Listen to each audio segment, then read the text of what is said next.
I'm Frances Callier. And I'm Angela V. Shelton. And we're Frangela. You know what you need in your life?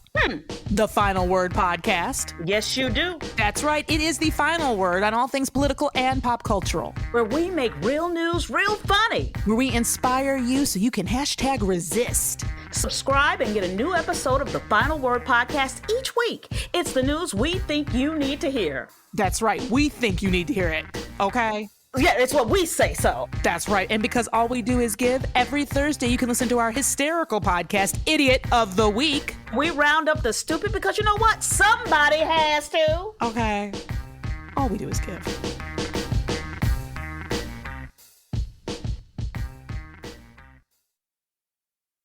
MSW Media.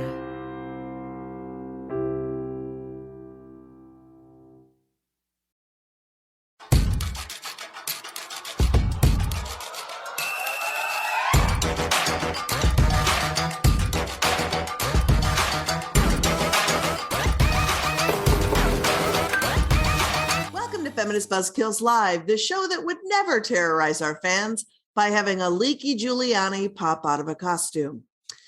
I'm Lizz Winstead, and I'm joined by my co-host, Moji Alawode-El. Hello. And Marie Kahn. Hello, everyone. We have breaking news out of Kentucky that a judge has temporarily suspended the law that last Friday effectively ended abortion in that state. We will be joined by Executive Director of Kentucky Health Justice Network, Erin Smith, to fill us in on this new development and what we can all do to help. Plus, we are going to dive into the breaking news out of Texas, where filibustrics, Wendy Davis, and other abortion stands have filed a lawsuit challenging that state's oppressive bounty hunting law. Joining us in a minute with details is Tanya Pellegrini, Senior Counsel at the Lawyering Project, who is the lawyer representing Davis and company in the suit. And comedian and actor and writer D-Lo Kid is here to talk about remounting his one-man show, To Tea or Not to Tea, about his hilarious and complicated relationship with testosterone as a trans man. It's a big show, y'all, but before we get to it, is there anything y'all want to talk about before we pop in? I really hate to bring up Ted Cruz because it's always a bad idea. But apparently he's looking for some Disney-based fanfic porn. Yeah. I mean, this is what happens. You don't even visit your local library. This man is so lost. Someone got him. I mean, Ted Cruz going off in, when Ted Cruz freewheels, improvs in a conversation, free birds, it's never great. And so he was giving some kind of talk with some other, hokey right-wing people this week and decided to just say that because Disney supports children and anybody to live their best lives, whether they're gay or trans or what have you, he went on some tirade that Disney was going to include sex scenes between Mickey and Pluto in all of their movies now. And that's so you're just kind of like, and then people were like, well, that's terrible. That's interspecies sex. And I was like, it's cartoons. They're not a species, really. They're just drawn. Yeah. And I'm sort of all for interspecies sex. If you have a Labradoodle, you're basically mixing and matching breeds. So I mean, also like Ted Cruz, this already exists. Disney's just not doing it. I know. Yeah. But like, how do you jump from racist baby to like Disney fanfic porn? It's weird. I mean, I feel like some smart animators should make a Pluto, Mickey, OnlyFans site where they could just relive their fun fantasies out. But that's the world we're living in. And, it's a good representative of our top story because Texas, as we all need to remember, that Ted Cruz made his mark on civilization as the Solicitor General of Texas, trying to ban the sale of dildos in bulk of 6 or more. So Marie, maybe you want to maybe it just is a nice, perfect lead to have a Texas dildo. Talk about some people who are challenging Texas dildos. And that's how I'm going to lead you, Marie, into your breaking news story. Well, it has been 233 days of Texans being harmed by their horrible 6-week ban / vigilante law. This harm has not only been to folks trying to access abortion care, but also to those trying to fundraise to support these costs, in particular, abortion funds and practical support orgs. Well, folks, we have some hope in former Texas State Senator Wendy Davis, who has a plan to challenge this. If you'll remember, back in 2013, Senator Davis filibustered on the Senate floor for 13 hours and with on-the-ground activists stopped SB 5, the mother kraken of horrific abortion bans, from going into effect. Wendy Davis is now back challenging, yes, this latest unconstitutional law as a private citizen. And along with the Stigma Relief Fund, which receives donations and grants to fund abortion care, they have filed a lawsuit to toss out this law on the grounds that not only is it unconstitutional, but it's been allowing citizens to relentlessly harass abortion funds and donors, targeting them for their contributions, which still is a protected form of free speech, even in 2022. I'm sure Ted Cruz has got his eyes on that. Literally rolling over in his coffin he sleeps in. with his half a dozen dildos. Oh, no. Back to this matter at hand. We have a lawsuit. Even names individual harass holes, signs a big fleshlight on one in particular on this Texas state rep side. This miniature Chucky doll. He recently went after and threatened abortion funds with a cease and desist letter and posted them to Twitter. And I know we gave you all a lot to unpack there. So joining us with a quick update is Tanya Pellegrini, senior counsel at the Lawyering Project and the lawyer arguing this case. Welcome, Tanya, to the show. Thanks. I'm very excited to be here today with y'all. It feels very exciting for us because this new lawsuit gives everybody a little bit of hope that possibly we can shut this down once and for all. So I'm wondering if you can lay out for our listeners what the new angle is in this case and talk about the threats that are coming to funds and donors, which were the inspiration to bring this suit. Yeah, so this case that we filed earlier this week, it's on behalf of former Texas State Senator Wendy Davis.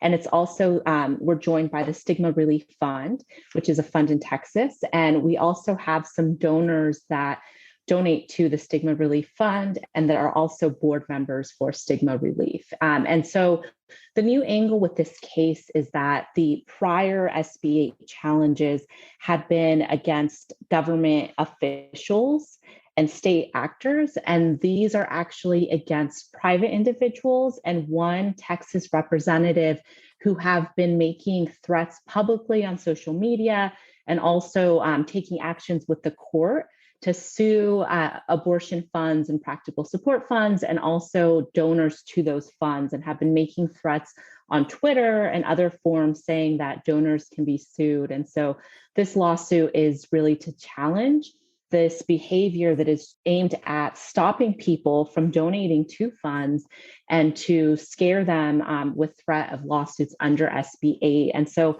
we're hopeful this time because the Supreme Court and the other cases had said that the defendants weren't the proper ones because SB 8 makes it so that government officials can't enforce SB 8. And so these are actually private individuals that are taking these steps against donors and funds. And so we're hopeful that this will be something that can't just be thrown out based on that kind of a technicality. So is it a harassment lawsuit? Is it a threatening lawsuit? Like, I'm trying to figure out what the positioning is on it and how it all works.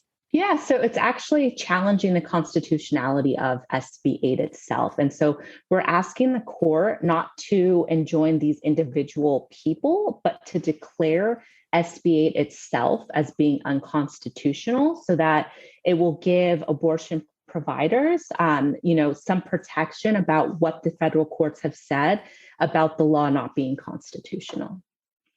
I have been on Twitter and seen some of these attacks by a particular legislator in Texas, an unfun-sized Texas rep. And I don't know if you are the person to be petty with us, but can you talk about Briscoe Cain? Yeah, because we have been following him for a long time, and Briscoe Cain, and if you can't be petty with us, that's fine. But he has lived in our universe for so long now that we're just so excited that somebody is finally suing him for any reason. For anything. And the fact that there is a super good reason makes us really happy. Give us some history on this monster. There's my words. Well, I wish I could get very petty into this. The one thing I will say, though, the one petty thing I will say is that he doesn't have that many followers. So on Twitter, these threats are not being seen by millions of people.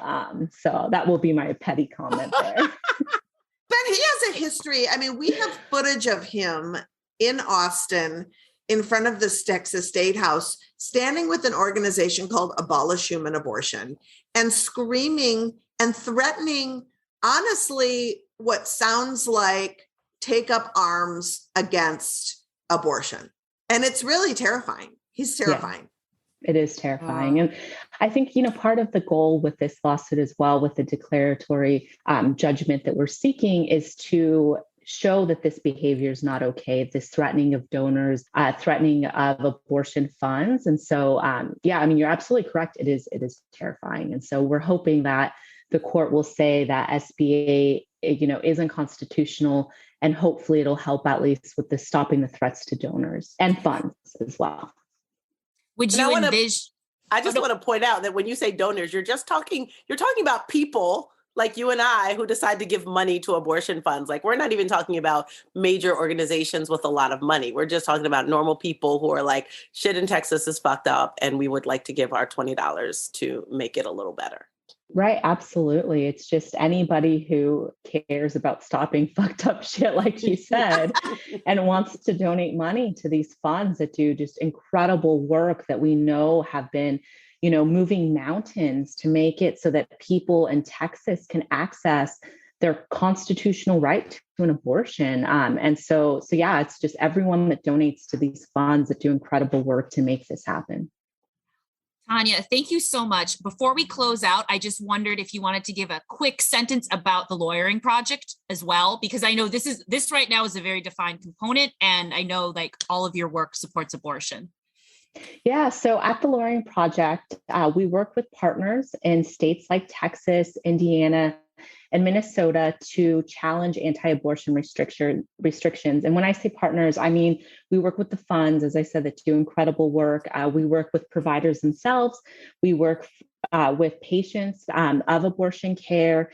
And we also work with healthcare providers to expand access to abortion, and especially medication abortion. And so not just in Texas, but all over the country, we're trying to remove restrictions that make it hard for people to access abortion. And it's not just laws like SB8, which of course is just a completely awful law, but it's also restrictions that we know make it hard for folks to access abortion, like the cost or waiting periods, parental consents, things like that too, that we are trying to take away those restrictions that stop people and prevent them from getting abortion care.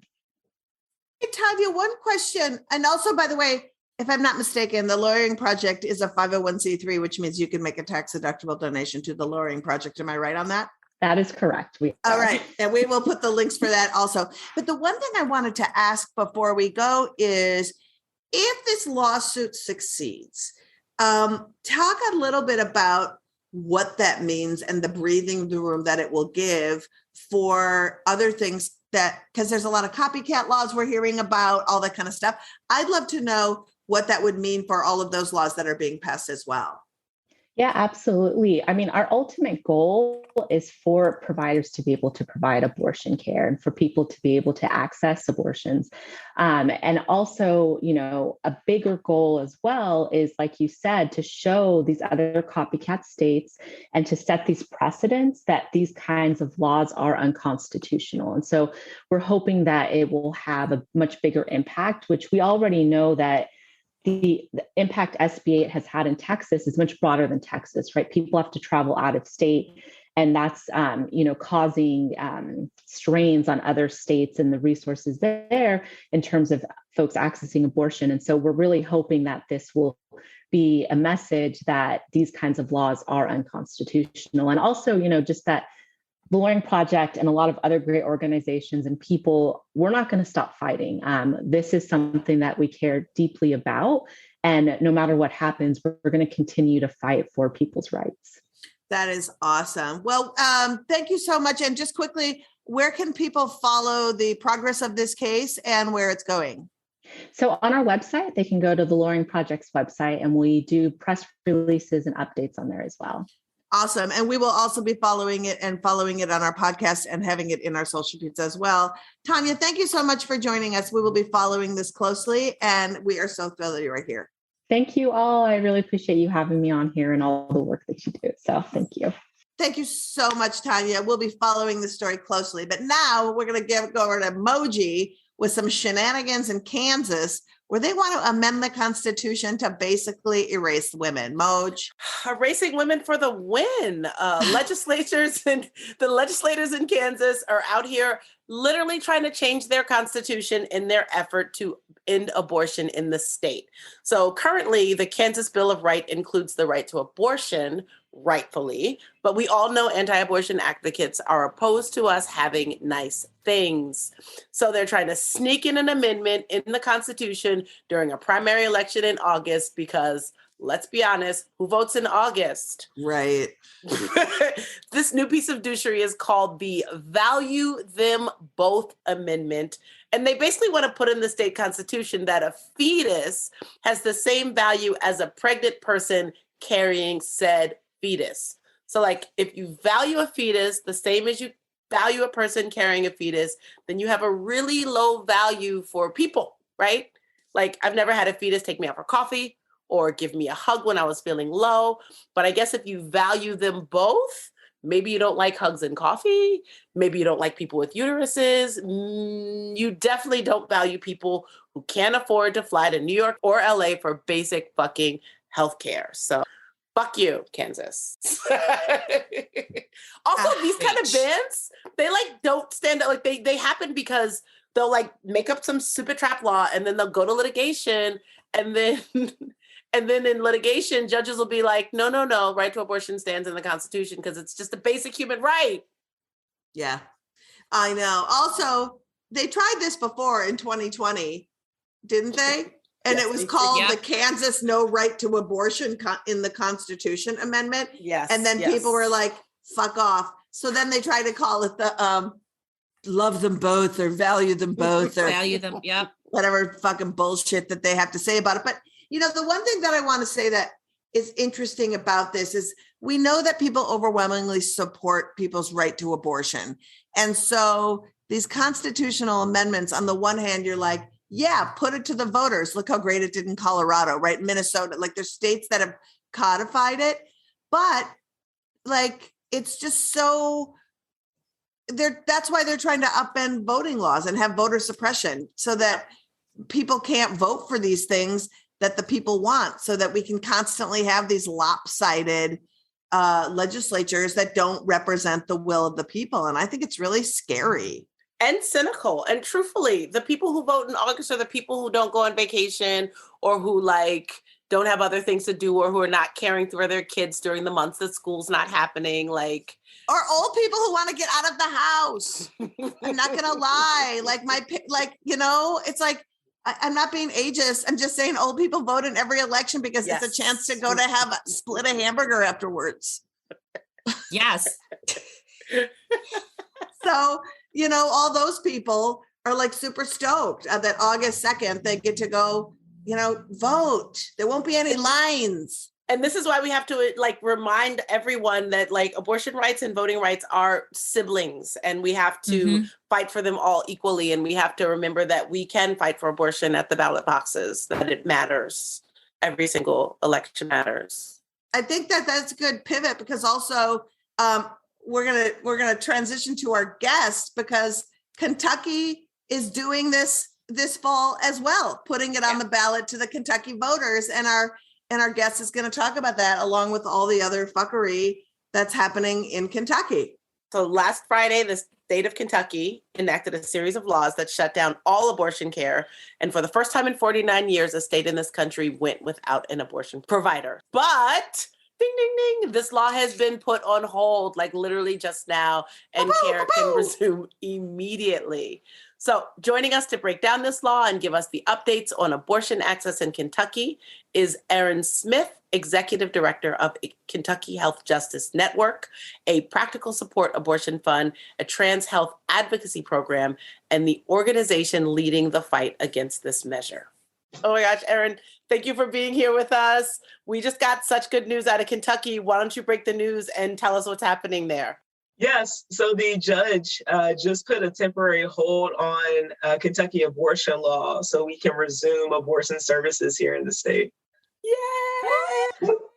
Wow, that is such good news. Erin, will you give, for the folks who don't know, an overview of this law and just all the things in it that were just beyond garbage?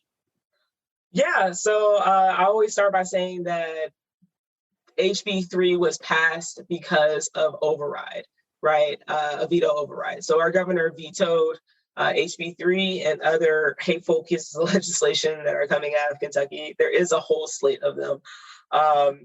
But he vetoed all of them. And then on the 13th of April, the House and Senate overrode a majority of his vetoes. Mostly the ones that affect people, that immediately affect people, like HB 3, the omnibus bill. And that piece of legislation is very wild.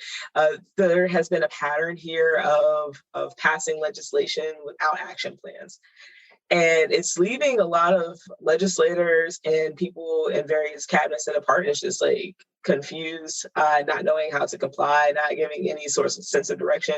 But also there's so many things that are illegal within these laws. So HB 3 had a portion where it's talking about a portal, a reporting portal for doctors who are prescribing abortion pills. Then there was another part about fetal remains are going to be processed as actual human remains, not like medical waste, right?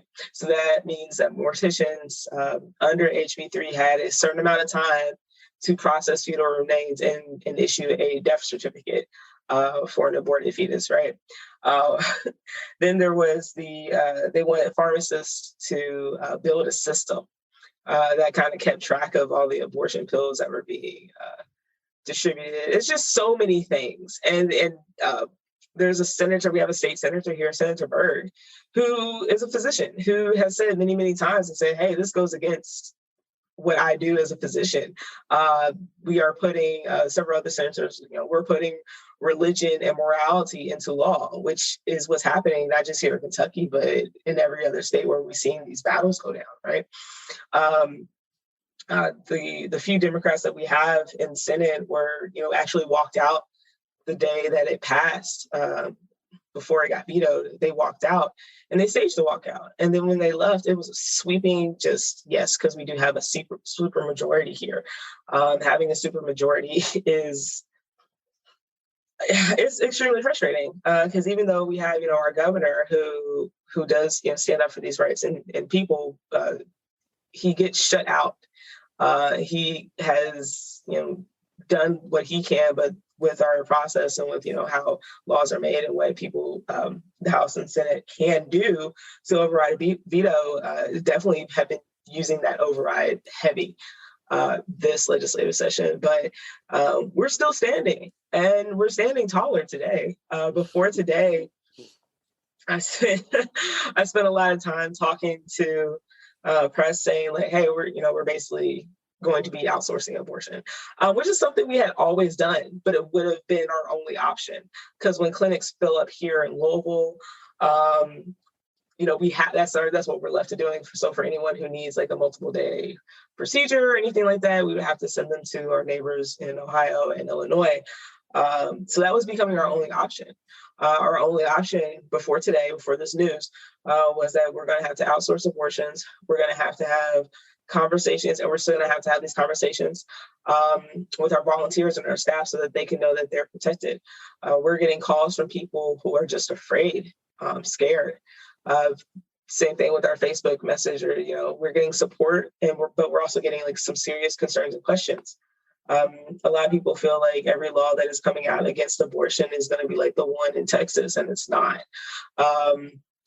But it's a reasonable fear because that's what we hear. That is exactly what we hear in the media. So it's reasonable, but that's not necessarily what it is. But because the misinformation gets around so quickly, and then you add fear, and then you add fear of criminal charges and persecution, it gets real bad real quick. So basically saying, KHJN, even now, even in this victory, we will always do our mission. We will always work to strive and do what's in our mission and to help people and support people who are looking for abortion services. And we're going to continue to do that until the state says we can't. And it's really going to have to take something from the state delivered to us, delivered to me, saying to stop. But we're not stopping anytime soon.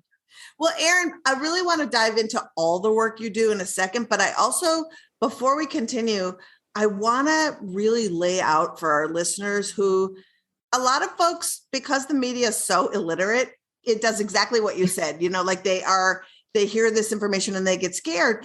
And I think the thing about this Kentucky law that is terrifying and also super educational is that this way to throw so much stuff in that requires weird compliance from the state that they didn't have set up to enact it. Like when they said every single abortion or medical, when you send out pills, you have to register. The person that makes the pills has to register. Like all of this bureaucratic nonsense that a clinic and a person who's supplying the medication abortion can't comply with. So that's why shit shut down. It's not like Oklahoma or Texas where they're like, this is Bill HB 3 and it's called the We're Banning All Abortions bill, right? And so the sneakiness to me and it's going into effect immediately piece, I think is something that, and also the having to register the inseminator and give their information as though they have some sort of ownership over someone's body is like wild to me. I mean, it's all really wild. It's definitely, I mean, it's been really sneaky. You said that correctly the first time. The whole theme of this past session, if I can describe it, has been just sneaky. We've heard so many excuses as to like using COVID as a reason why people can't come and lobby or come and speak in committee, and then cutting the time in committee. And then there was a whole thing where I went to testify when it was still in committee, and one of the representatives, and this is Senate committee, so one of the Senate representatives was speaking. What we did not know is that they took time from us to allow her to speak because she was against the legislation. So, if we had like four or five people with us, and I didn't get a chance to speak, and the person after me didn't get a chance to speak because they called time, and they've been really strict about that.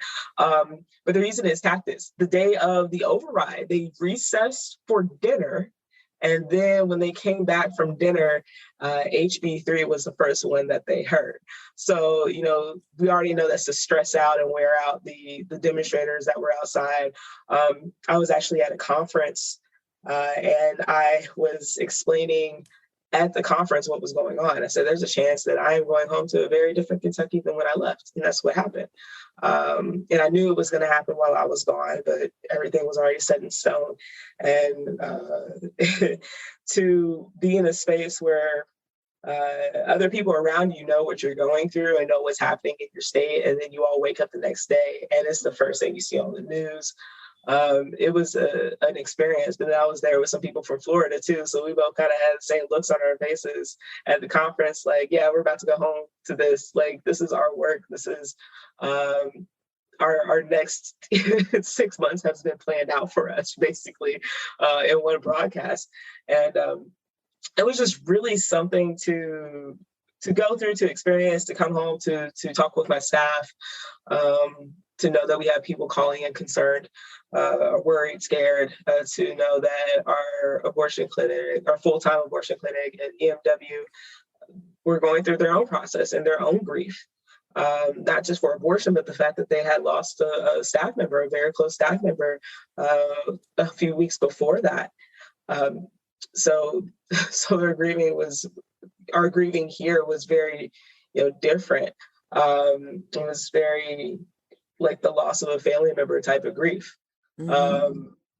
That component, Erin, what you're discussing about centering the clinic and centering your clients and everyone that comes there, like as a reminder to our listeners, KHJ and hasn't left. So y'all have been there for years, and you support a lot more than abortion. And I'm wondering now what the biggest obstacles for people seeking help from KHJ and for their abortion care now look like. And how do you all support them? What are you there and able to provide, especially now in the moment that Kentuckians hopefully will be able to resume access care in the state? So basically, there's just so many parts that we have to answer first. We're still taking on callers. We're still caring for the callers, but we went from hot and cold so quickly that it's almost like we have to now proceed as this is our original plan, but has to be our backup plan. The only thing when you're dealing with medical things that you are on a strict timeline, and that's really what we're trying to beat. We're trying to beat the buzzer every single time with our callers. Some are able to do at-home abortions, but some might need a day, might need 2-day procedure. And those are the ones where it's okay, we really have to lay out all of our options and just plan for if we have to switch, right? Because we can go through another week and a half and be and get it reversed. It can go back and forth for a while, and depending on how the courts see it and how it's how the process is. But KHN is still here. We will always be here. We are still taking on callers. We're still taking volunteers. We are halting training only so we can get information to give to our volunteers so that they can feel secure in the work that they're doing and they don't feel intimidated in any way by rumors or misinformation, that they're safe, that their families are safe, that our callers will be safe, that staff will be safe. It was only a few months ago that a clinic in Tennessee was Molotov cocktail. These are very real things that are still happening. This is still happening. It's 2021, 2022. Here we are. Yeah, this is just a sequel to all of that. It's disgusting and being written in real time. Yeah. 100%. 100%. That's what it is. But, on top of that, we're still providing gender affirming care through our trans health advocacy. One of the things that is very frustrating with all of this is that people forget that this is an intersectional issue. This is something that intersects in so many different ways. I mean, perfect example. I am a queer non-binary birthing person. I do not have children. I want them one day. I would like to have the option to make a decision however I see fit with myself, but I don't get talked about as a queer non-binary person. I only get to refer to as woman. Throughout committee meetings and legislation, it is woman, woman, woman. No one talks about the trans community. No one talks about the non-binary community, but we're here. We are right here. And that's not just a Kentucky issue. That's a national conversation issue. Erin, I've come against every single time.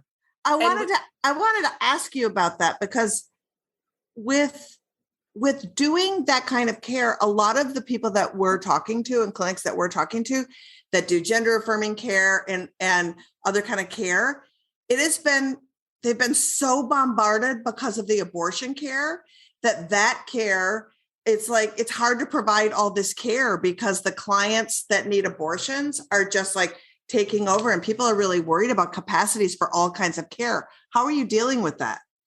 Well, one of the things that I always tell my funders or people ask what we need, I said, honestly, I need salaries for 3 more staff members.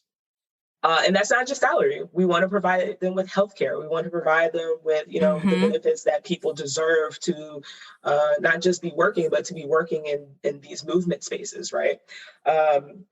And how we're able to still do what we're doing. So right now, everyone's at capacity. I'm at capacity. I'm doing a lot of press calls right now. I'm doing a lot of legislative check-ins. I'm doing a lot of research and just looking at what's going on in other states. How are my community partners doing? How are we able to connect and try to create programs and pieces that just educate people?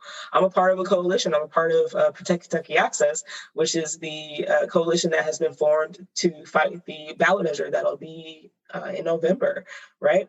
So somehow, some way, we're able to, people understand our workload has increased.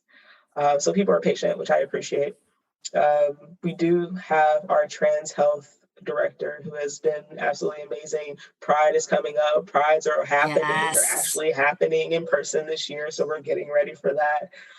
But there's still the need for gender affirming care. There's still the need for to make sure that people can have access to an abortion if they need one, or access to whatever of gender affirming care needs, right?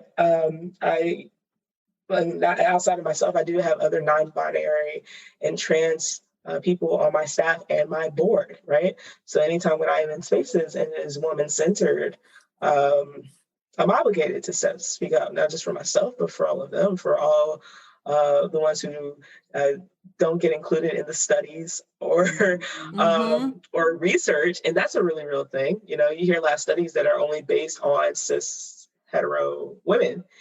It does not include the trans or queer community. So there's a whole group of people and whole studies that are being left out in these conversations, but we're the ones who are mostly affected, especially Black and Brown communities. We are looking at the most certain end of Roe v. Wade this year, and that is terrifying.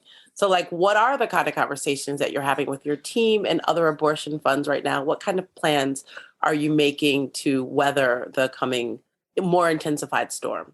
So, history shows us that when government fails us, people will always take care of people. So we are leaning heavy on our community partners.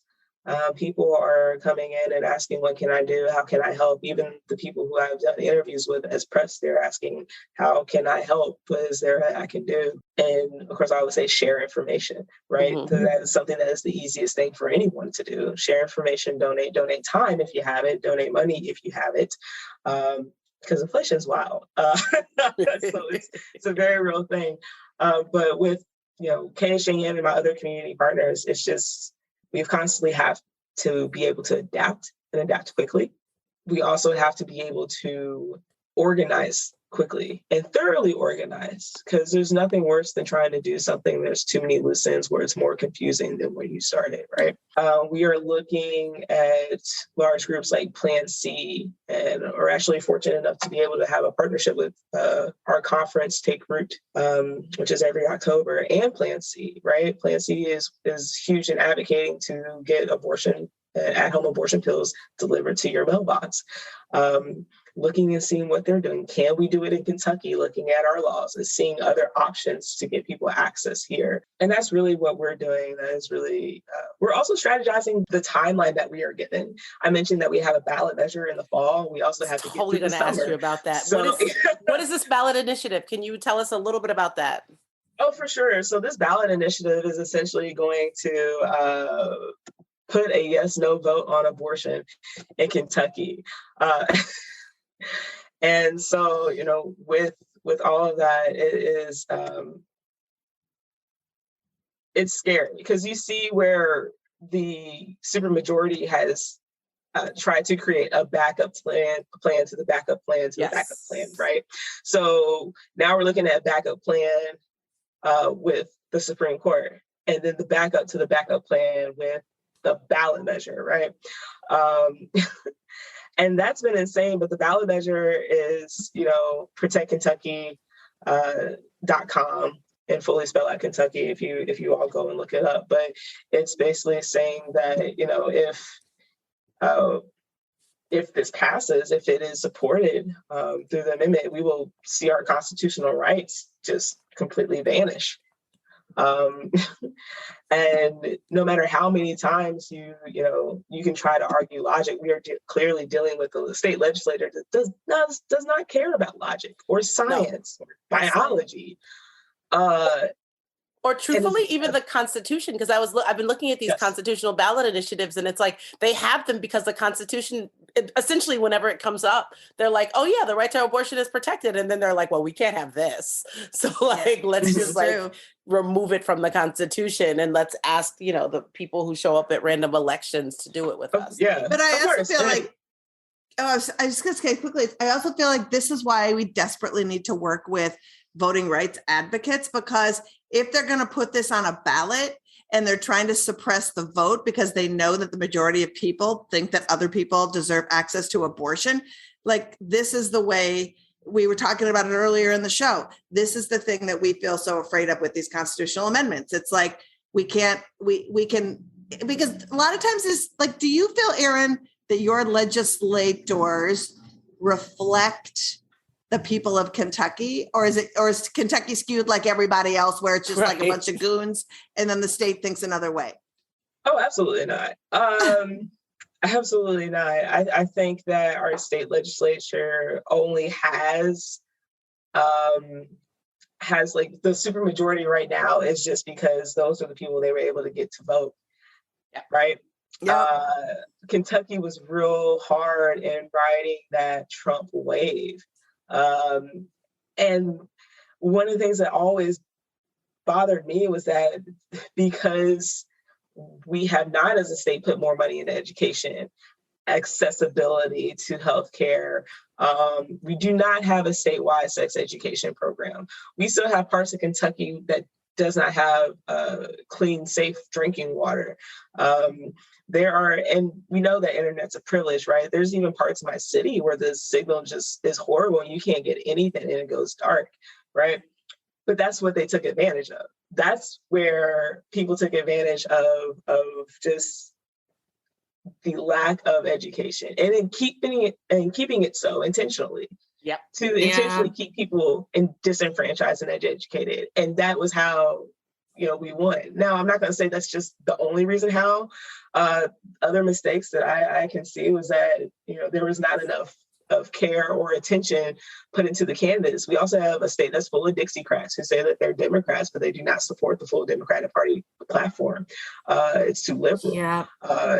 We have people who are Democrats who don't support student loan forgiveness. And it's like, yeah, that entirely unto itself could be a whole off the books discussion. We can talk to you all, Erin. We can talk to you all day, man. Thank you so much.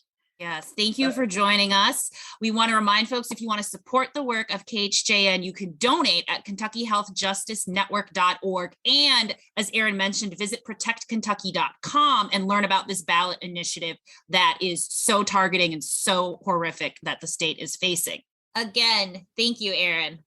Coming up, comedian D-Lo Kid joins us to talk about the reboot of his incredible one-man show about his transition. But first, we are going to play 6 Degrees of Abortion, a game where Moji and I pick a big story from the news this week, and Liz has 6 guesses to tie it to abortion. Let's go. Do it. All right, let's see. What is it? Ready to rumble. Okay, this one seems kind of fun for Marie and I. We were excited. Marie, do you want to do the setup or you want me to? You can. Okay, so California, first of her name, recently the legislator put forth the proposition to shorten the work week from 5 days a week to 4 days a week for large corporations with no reduction in pay. And so we would like you to link abortion to a 4-day work week. You deadbeats. You are deadbeats. This is unbelievable that you are doing this. For 1 year at Abortion Access Front, we went to a 4-day paid work week so that our staff could literally work and get paid for 5 days and work for 4. I cannot believe how short your memory is. That is actually Wow. valid. That was as I think literally about one that. step and chastisement. Ooh, that is a good point. We had Mondays off. That's right. Yeah, no, we did. I did not forget that. That was glorious. Yeah. So I'm going to take a point of privilege because the producer of our podcast is my partner in crime at running this fucking stink show. And I would like her to come on just for a moment to have some feelings. Kat, I just yelled. I was muted and I was screaming over here. I'm like, are you fucking serious? Like, it's us. Like, we are the separation. Thank you. We did not need a state to enact a law to tell us to be good to our fucking people. So I did it in one. Yay me. I'm the winner. Best Boss Award. Somebody send me a mug. I win. Oh my God. You guys are too much. And I cannot even. We're done. We're done. Moving on. Where are we at? I love that Kat came in with this one. That was great. I know. Oh, all right. Regrouping, y'all.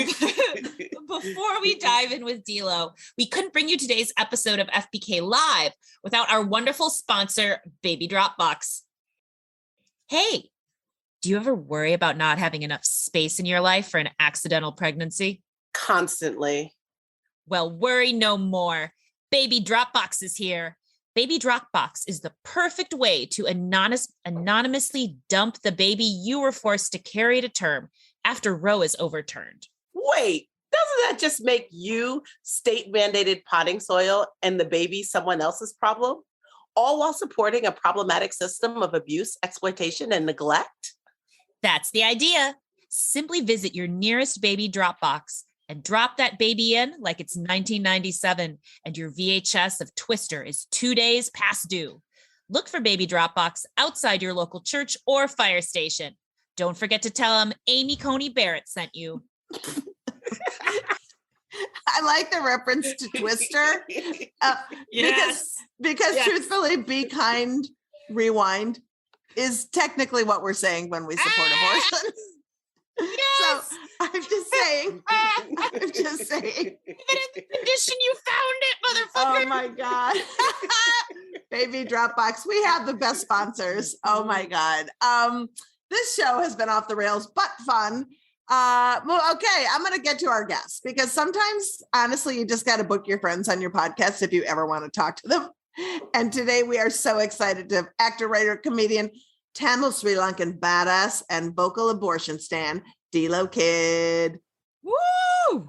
D'Lo, how are you? I'm okay.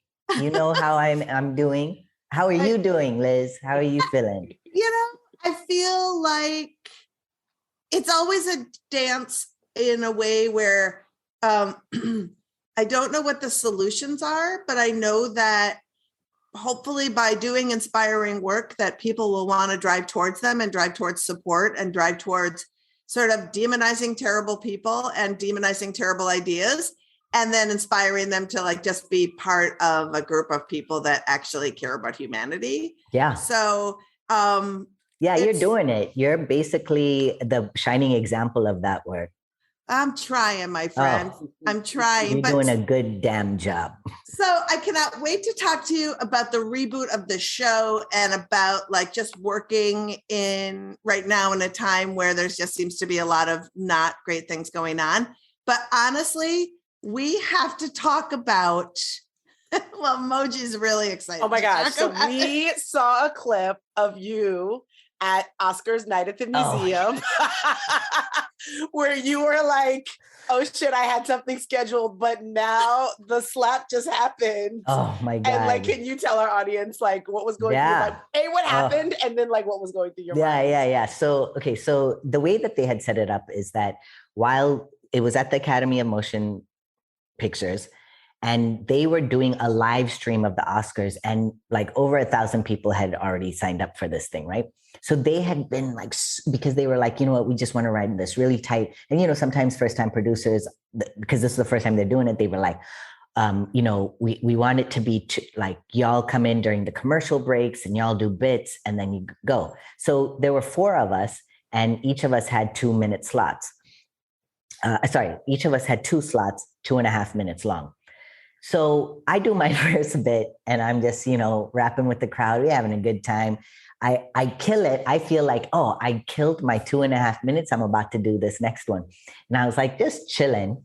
And we were looking and Chris Rock came on and I was like, oh, okay, I can say something about him. And then this whole thing happened. And I'm like, is this, all the things that everybody, because we're watching it live and then the sound goes out and then I see the camera right on Will's face as he says that thing that he says.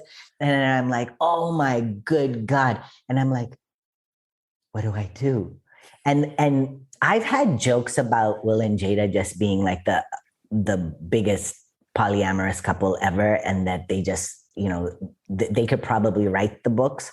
And especially because they do it so stealth, you know what I'm saying? Like August Alsina, because August Alsina himself talked about it. But I'm like, they probably have it all mafia style where they just pay off people that they're fucking, right? Can I say fucking here? Oh, yeah. Okay. Please say fucking. Please say fucking. So I was It's an abortion podcast. Yeah, I know. I figured. So anything with Liz. So I came out there and I was like, and thankfully somebody was on Twitter, so I was like gathering all this intel. And then I go back out there and I'm like, hey, so something just, everybody was also, none of them could get reception in that hall in the David Geffen. So some people had left just so that they could go find out what the hell happened. And so I was like, look, and I told them what was up. And so in the joke, I'm like, this is what happened. And Chris Rock had, the history. I don't want to repeat any of this because we've heard it 100 times before. But I was basically saying how Chris Rock has been going after Jada and that now he's gone after her hair and she has this hair loss condition and Will got pissed. And I said, I don't know about y'all, but I'm with Jada. And I said, because, and I didn't have, I couldn't be like, oh yeah, I should have said, I don't condone violence of any sort, but, or just, like, why are we going around slapping motherfuckers? But I was like, I'm with Jada. And my joke was that I'm with Jada because, since being on T, I've lost all my hair. I've been bald, but like now that I know that I'm properly bald, you know what I'm saying? That I'm not just like picking it, but like it's gone, And I'm like, and I hate when people make jokes about bald people. I'm like, just don't do it. I'm like, it's like tall people hate hearing, well, how's the weather up there? I'm like, just stop it. We went, but I did lean into that polyamorous bit a bit longer because I was like, I had the biggest crush on Jada. The biggest crush. I think she's so sexy, fine. Yeah. Oh my God. The big, like in Set It Off is one of my favorite movies of all time. I think it's like such a powerful, powerful movie. Moji and Marie haven't seen it. Of course I've seen Set It Off. Okay, because I'm y'all, a Black woman of a certain age. because y'all didn't do the thing that I was expecting, which was like, I haven't seen it, sadly. It's okay. Marie was outstanding in the world. Marie was out doing do-gooding. That is when Queen Latifah was a lesbian before everyone knew she was a lesbian. Exactly. Yo, Queen was like that. Queen used to, I remember we used to go to the club. I don't think that I'm saying anything anybody doesn't already know. No, I think everyone knows she's a lesbian. but not just that she's a lesbian, but that she's harder than any motherfucker. Harder than any stud butch that I had. Like, you mean the Oscar Award winner that started as a rapper? I can buy that. Yes. And she walked in. I remember she walked into Peanuts, which was this club, Black lesbian club that I used to do promotion out of. And I remember I was 17, 18, and I'm just sitting there handing out cards, and I see Queen, and I'm like, and I got so excited. And quick as that, like maybe 15 minutes later, she walks out with all the girls who are dancing. And I'm like, man. In her Bronco. And I'm like, that is energy. How do I grow up and be that? That's amazing.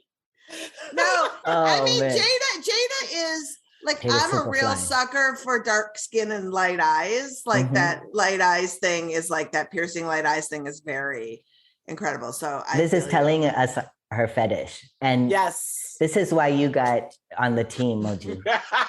Yeah. Also, I don't. Also, I'm like, only a white woman would call Jada a dark skinned. That's hilarious. Very fair. Very fair. I feel very owned right now in a proper way. No, but talk more about Jada. I love talking about Jada. Wait, I don't think you finished up. So how did it finish up? So Oh, okay. so no, then we just did it. And I swear to God, like, I think that everybody was just so relieved to, like, I was their news reporter and their comedy relief at that moment. They were just like, everybody got such a shock because think about this. Will Smith is like, if Kanye's over here, Will Smith is over here. And Will did the Kanye. Yeah. And it fucked with people's minds so hardcore. They were just like, oh shit. And then like, I mean, it's, you know what I'm saying when it's a Kanye moment. And so white people's was like, what the fuck? We can't like him now either. You know what I'm saying? Yeah. Well, you know, I was wondering, Dee, because when I saw it, I was like, I've had 5 different incidents in my shows where people have been removed from wanting to attack me on stage. And shockingly, it wasn't for punching down, it was for actually and not for like taking them on as a heckler, like because I was saying political things, right? And 2 of those people waited in the parking lot and I had to be like taken home, right? And so as a comic, like my first reaction was, oh my God, I feel really scared for comedians. Yeah, like I hated Chris Rock's joke. And I wondered how you felt as a comic, even if you could remove yourself from having it be Will Smith and Chris Rock and having it be someone said a joke. We all have feelings about punching down and the joke about Jada, but like that somebody just reactionarily to took the a stage. comic. Yeah, absolutely. Yeah, I'm not with it. I'm not with it at all. Like, I think that probably my immediate reaction was like, oh, there's some beef here. There's like serious beef here that Will just flashed on. But then it was like, after that little pinch of thinking that, I was like, wait, what the fuck? And then also I'm like, I even mentioned that I'm like, I know it's Chris Rock. Like he's a comedian. He's he's going to crack jokes. People have heard worse things all the fucking time, this, that, and the other. But I too was just like, oh shit. Because one of my other homegirls was talking about how like, she was shutting down everybody immediately, saying that Will did right by Jada and this, that, and the other. Because she was just like, this is not cool at all. As a woman on stage, and people coming out for me and people are coming for a comedy show, that you're going to get offended on some level, you know what I'm saying? Or something might not rub you the right way. But for comics to then have to fear for their life is a whole nother. That's just I don't want to ever, as a trans comic, I've already put myself in positions in general where I have to worry for my life. If the stage is like sacred space for me, that's the last place that I want to fight a battle. You know what I'm saying? I want to be able to have like the chance to actually express myself, Yeah. Yeah. I love that you said this stage is your sacred space because I noticed that you started off as a spoken word artist. And I feel like I see that when I like look at your writing and kind of even the way you talk. And how do you merge this art form between like being a spoken word artist, or I don't know if you call yourself formerly known as a spoken word artist, and a comedian? Like how do you weave between those two and find the ways that they mesh? It's so deep. There's like poet D-Lo and then there's like punk ass D-Lo. And I, like right now I'm doing Beth Lapidus. I think that's how you say her name. Lapidus. She was here. I'm doing her show tomorrow and it's comedy. And I'm sitting here crying every day. And so I'm writing a lot of poetry because, that thing, it's like, if I don't start with the poetry, then nobody's going to get the comedy, right? Nobody's going to be able to, it's not going to even be created. The comedy won't get created. So the poems are like, I think that sometimes I have internalized my own transphobia so much that I feel like I have to be palatable for people to receive what I'm giving them. So I have to be like actualized. I have to have gone through the things already and not bring that trauma to the stage. Not like trauma in deep ways. I'm not trying to, but you know what I'm saying. So I feel like the poems are where I just get to like release and write it all out, and I don't have to think about any fucking body else. And that's where I fully like, I'm not here with it. I'm more right, like it's all raw coming right here. So then that's where I go. And I feel like people need to witness that too. You know what I'm saying? That this is not this funny punk ass Dilo isn't without this part of himself. You know what I'm saying? Like, I think that and now I think that as I work through all of this stuff, I'm like, yeah, you know, I have to honor the fact that I'm a writer, a poet, like that's how I started. And that this pain also is like part of the same compassion that I'm trying to elicit in the world has to also, the people have to kind of witness this part as well, you know? Yeah. And folks are really going to have the opportunity, because I want to remind our listeners that you're rebooting your one person show at a time also when queer lives continue to be profoundly under attack. Yeah. And, you know, like across the board, nationally, internationally. Can you tell us a little bit about the show and the importance of rebooting it in this moment for you? Yeah, absolutely. Well, there's a couple of things that I did want to say. I've been, for the first time, I'm doing like longer sets at the colleges again in person. And it was strange because during the pandemic and doing the Zoom shows, usually the students like will reach out to me via Instagram afterwards and DM me like, you know, you mentioned this, can you know, and I always have a Q&A afterwards as well. But since I've done like about 3 colleges this past week all over the fucking map, and I feel like college students are scared. You know what I'm saying? Because they're not living in like LA and so it's like all over the map. And when college students are also scared, it's like it's not just like, oh, we're gonna fight this. Like it's not that bravado, like we're gonna fight this. It's like, what does this mean for us? And what does this mean for us back home? Because they're still at the very beginnings of them like understanding themselves, exploring their identity, their sex. What? The fuck? You know what I'm talking about. Yeah. And so like so many people were like, now this is giving my parents even more of a thing to lean up against because it's church, it's government, it's all these things. And they're just like, we're scared. And like, there's like real emotions I'm feeling in the rooms because like, you know, they just barely started kicking it together. I think like probably right now, if schools just started like last fall, they've finally gotten to know each other now. And they're just like huddled, like going, how do we address our parents? And then how do we, and our family, and how do we address this bigger thing that's happening in the world or in the States or whatever?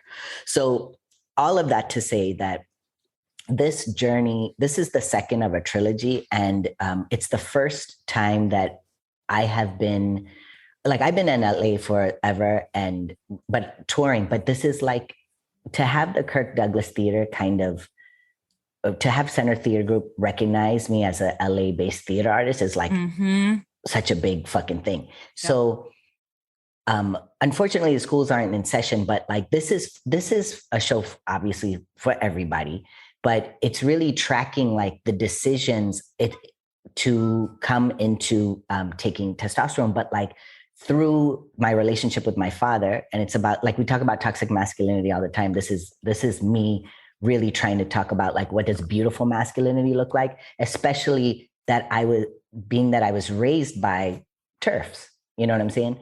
And how that shit plays out in our psyche as trans people when we're trying to do the right thing. And yet we have like people who are just like probably mean well at some point. And don't get me wrong, like a lot of them struggled with me as well. Some of my elders struggled with me, but like a lot of them didn't. A lot of them just shut the door. And so then, and what does that do if the queer community and queer space is the only place that you feel is safe, you know? So yeah, these are all the things in the show, and it's still comedic.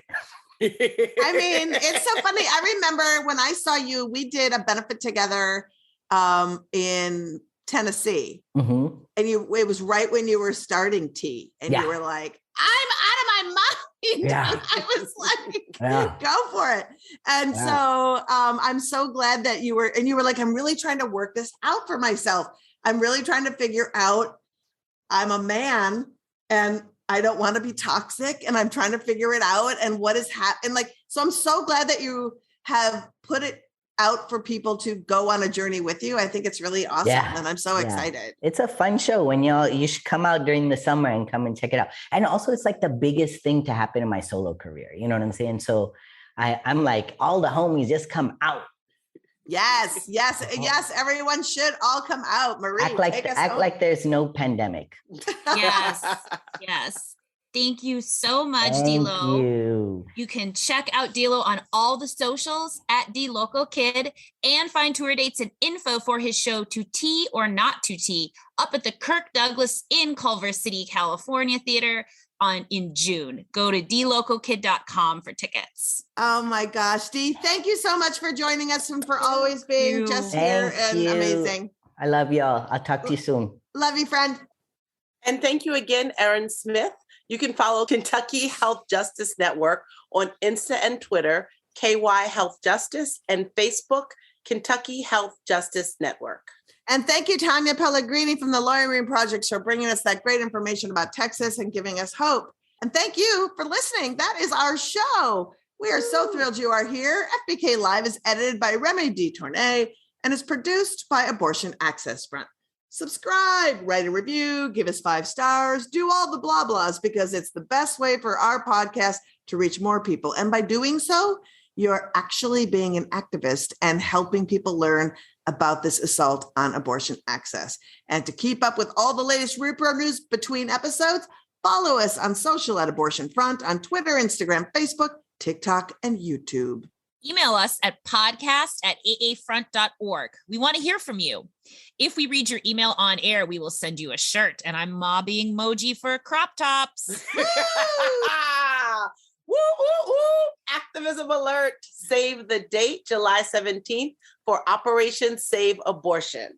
As we are about to enter a post-Roe America, we want people to learn all the ways they can activate Operation Save Abortion. It's not a march, it's your training day. Sign up for email alerts on our website, aafront.org, to be notified when registration goes live.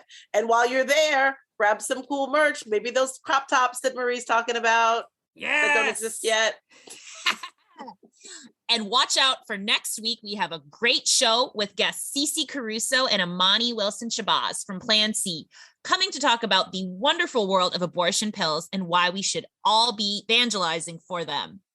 And our favorite comedian from her Peacock special, Lovejoy, Joyelle Nicole Johnson, joins us. And lastly, to support this pod and all of our activism at Abortion Access Front, drop a few tax-deductible coins in our coffers at aafront.org. Folks, tell people where they can find you. I'm at Moji Locks on all the socials. And I'm at MConJ. You can also find the organization I'm with, Midwest Access Coalition, our practical support fund, online as well. You can visit us at midwestaccesscoalition.org/donate. Give to them. They are great. And Marie is great. So is Moji, but Midwest Access Coalition doing a shit ton of work. And I'm at Lizz Winstead on all the socials. And finally, if burnt sperm sounds like something that you want to explore, we leave you with 2 men giving a sales pitch just for you. See you next week.